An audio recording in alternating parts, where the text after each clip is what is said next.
أعوذ بالله من الشيطان الرجيم بسم الله الرحمن الرحيم الحمد لله والصلاة والسلام على رسول الله أما بعد Assalamu alaikum wa rahmatullahi wa barakatuh.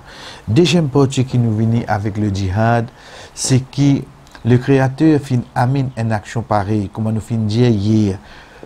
Raison principale pour faire sa parole prévaloir. Deuxième, à travers djihad, montrez-nous aussi le pitié. Montrez-nous aussi le pitié. Le prophète Mohammed, paix soit sur lui, il fait sa première victoire de la bataille de Badr, il amène ban prisonnier de guerre. Il amène ban prisonnier de guerre. Il pas d'amène de Guantanamo seulement. Les is des autres enseignent sur ban compagnon une petite chose qu'ils ne pas connaissent et ils être libérés, ils retournent Makkah. Ils être libérés. Pourtant c'est ban prisonnier de guerre. Mais seulement qui besoin avec eux, besoin là. La connaissance. Deuxième petite chose, c'est qu'il nous trouve dans chaque bataille qui finit d'arriver, finit dans une stratégie. Pour montrer nous que l'islam n'est pas une religion oriérée. C'est une religion qui marche avec les temps, avec l'évolution, avec la technologie, avec la facilité qu'il y a.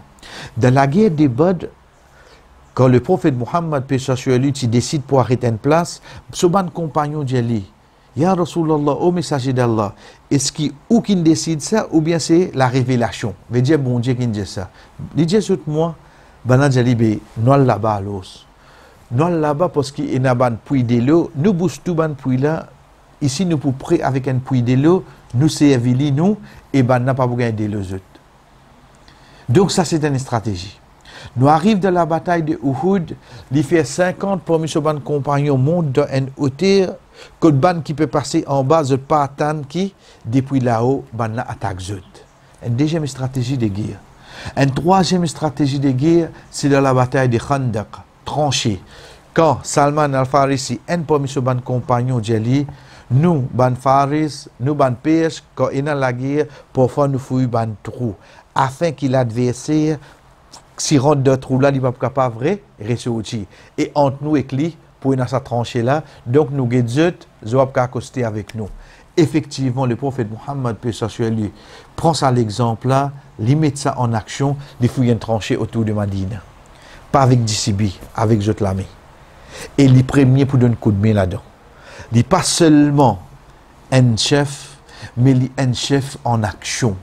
Il n'est pas de 10 loads, mais il fait ce load, être suivi de son action lui-même en premier, jusqu'à ce que ce compagnon, je même je dire, nous trouvons les peut sortir la terre, comment sur les bras peut transpirer et la terre peut tomber au lit.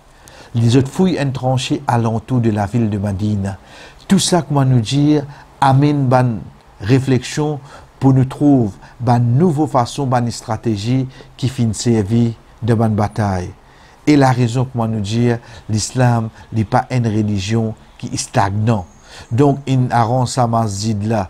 Donc, fin faire ça. Nous continuons à servir pareil depuis à l'époque. Non. Tu as droit d'évoluer. Tu as droit de servir la technologie. Servir dans les paramètres de l'obéissance du Créateur, d'un bon règlement du prophète Mohammed, paix soit sur lui. Et dernière quelque chose qui nous apprend concernant la bataille, c'est que nous sommes capables de dire qu'il fait possible de beaucoup de batailles, mais là-dedans, il y a beaucoup de batailles. Ça ne pas sortir de fourreau. Veut dire que nous disons bataille, c'est cette expédition qui nous a sorti, aller, à causer, faire comprendre, accepter, ou bien non, nous faire un pacte si bizarre, ensuite nous retourner. Mais si tu es résistant, ou bien que nous sommes affrontés, à ce moment-là, nous vous affrontons.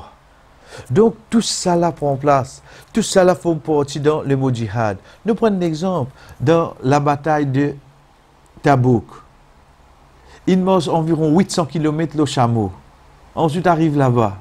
La bataille pas prend place. Pas de besoin de tuer personne, retourner. Nous prenons l'exemple de la conquête de Makkah. Le prophète Mohammed, paix soit sur lui, il rentre dans Makkah. Ensuite, ça passe au-dessus. Tout le monde obéissant, les mettre sur la loi et les retourner. Un goutte ne sont pas versé. Pourtant, nous n'appelons seulement djihad. Donc, comment nous dire, Comment nous tant djihad, nous pensons 10 bombes, nous pensons 10 mots. Ça, c'est pas un vrai djihad qui fin enseigne nous, qui fin prend place dans la vie du prophète Muhammad sallallahu alayhi wa sallam, de l'histoire de l'islam. Retourne vers le vrai l'histoire, nous retrouvons djihad, comment était à cette époque-là. Wa sallallahu ala nabina Muhammad wa ala alihi wa sahbihi ajma'in. Wassalamu alaikum wa rahmatullahi wa barakatuh.